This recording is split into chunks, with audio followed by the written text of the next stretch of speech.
Okay, I watched the Amityville Haunting yesterday. Let's just get this review over with, guys. This was a painful one in a lot of ways.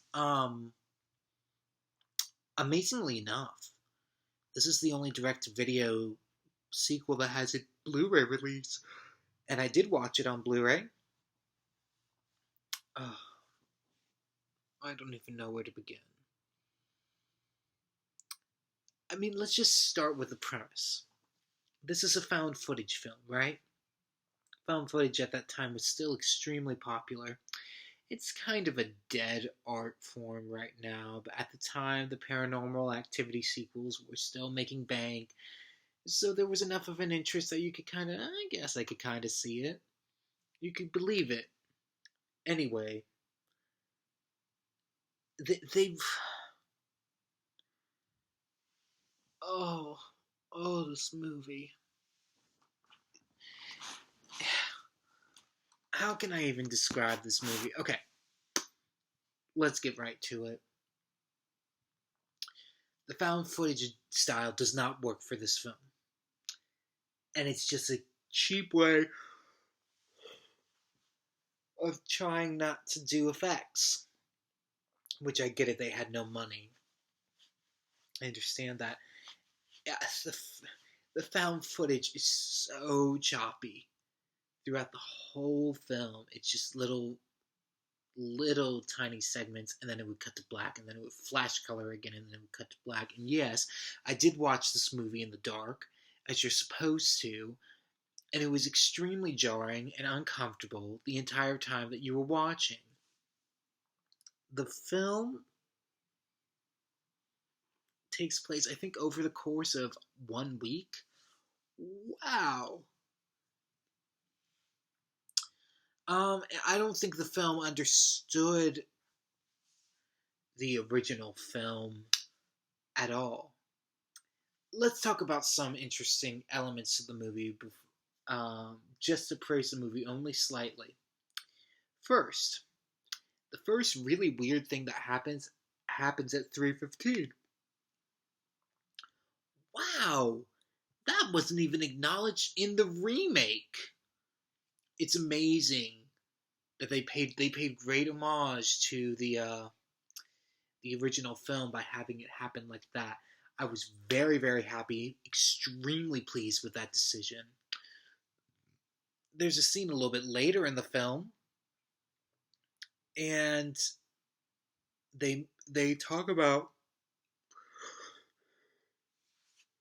the DeFeo murders like they really happened, and he said, "Well, you obviously know because of the book and the film." This is fascinating. Yes, the DeFeo murders absolutely did happen. That is a true story. The fact that it references the book and the film means that in terms of this film franchise, that's extremely meta. They tried super duper hard to say that this film was real, that this was real footage. It's amazing because if we even look at like really, really famous found footage films that fooled people, prime example, the Blair Witch Project. If you actually watch through to the end credits, it says it's a work of fiction. It does. This film does not. That was amazing. So I did a little bit of research on the film to try and understand, well, why did they choose not to say this? There's some major issues with this. They establish within the film that it takes place in 2008.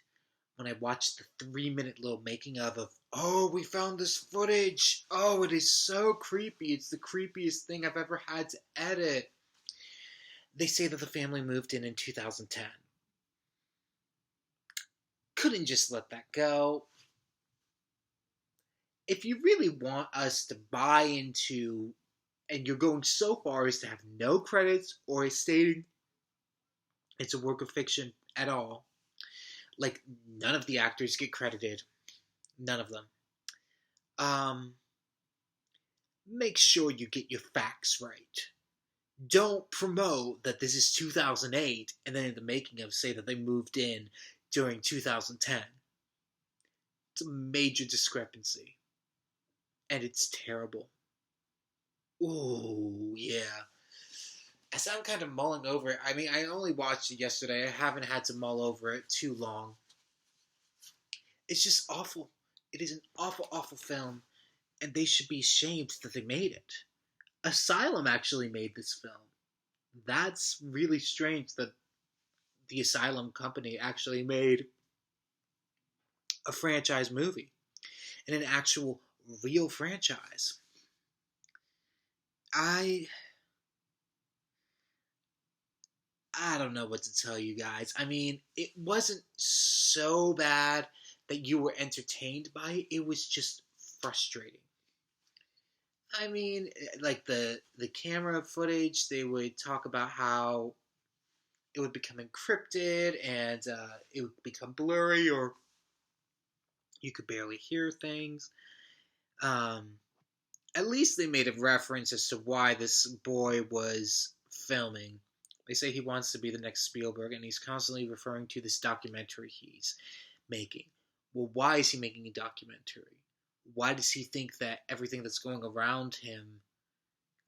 around him, is interesting? That's never established, nor does it really matter. Because you just don't care. Let's talk about the ending. Yes, the ending. So they're paying a lot of homages to the original film, although I don't think it understood the original film at all. Um, in the sense that it should be a much slower burn than just 1 week. And the house is killing people left and right. And the house wasn't killing anybody. It was the spirits inside the house. That's kind of the way the franchise is painting it, especially with Amityville 2. Um, the This being the 10th film of the franchise and a rebooting of the franchise, nonetheless. It's the first film since 2005, when the remake came out. They have this little girl talking to this spirit again. This is a staple of the franchise. Happened in the original film, happened in the remake, happens in this film, and it's always a little girl.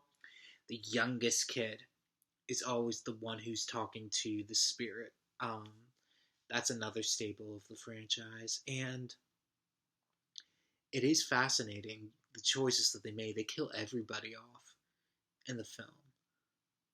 That was really stunning to me, and it was almost to the point of completely uncomfortable. Kill the mother, kill the father. The father goes completely batshit insane.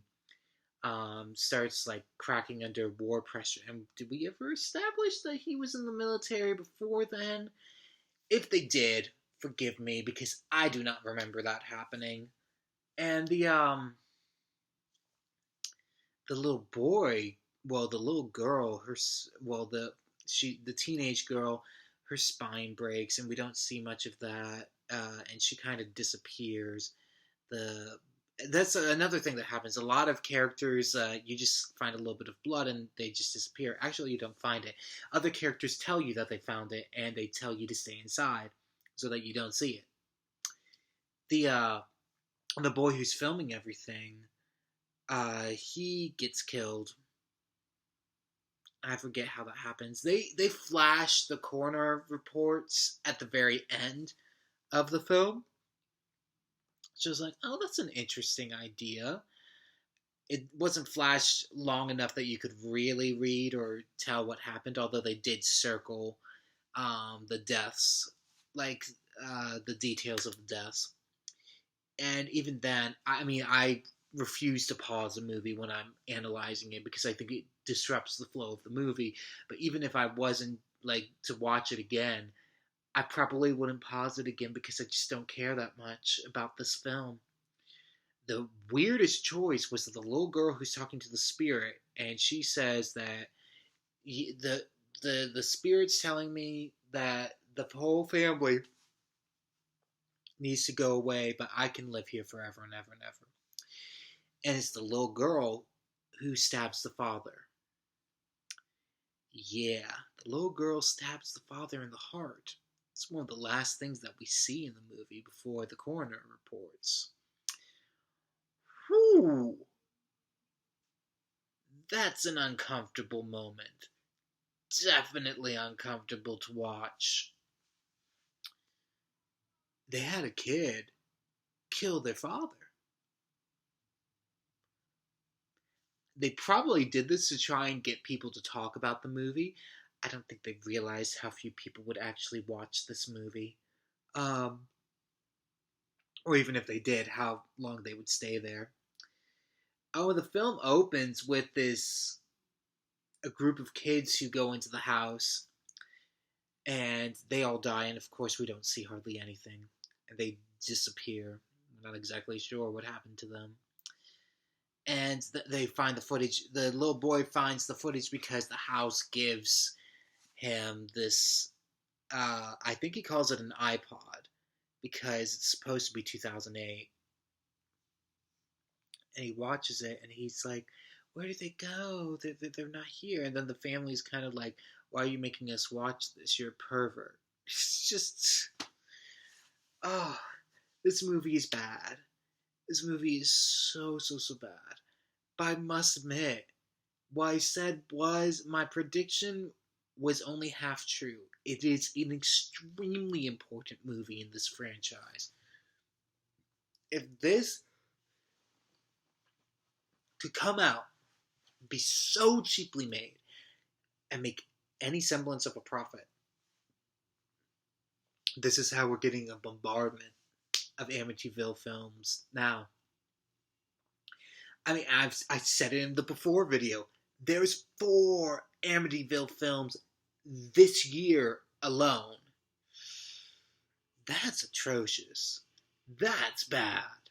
Ooh, we're in for some rough territory coming up. So, would I recommend the Amityville Haunting? No, absolutely not. Even if you're doing a study like this, you probably want to steer clear. It's hard to say which one is worse. Because Amityville 5, the Amityville Curse, is so bad. It doesn't make any sense, but I guess at least it's a real movie. This kind of isn't. I fear it's only going to get worse from here. Am I looking forward to the next film? I think the next film is the Amityville Asylum. Love the poster. But now, I think it's going to be just as bad, if not worse than this one. Anyways, I need to catch up on this franchise because the deadline's looming over me. So next week is going to be the Amityville Asylum. I'll catch you guys then.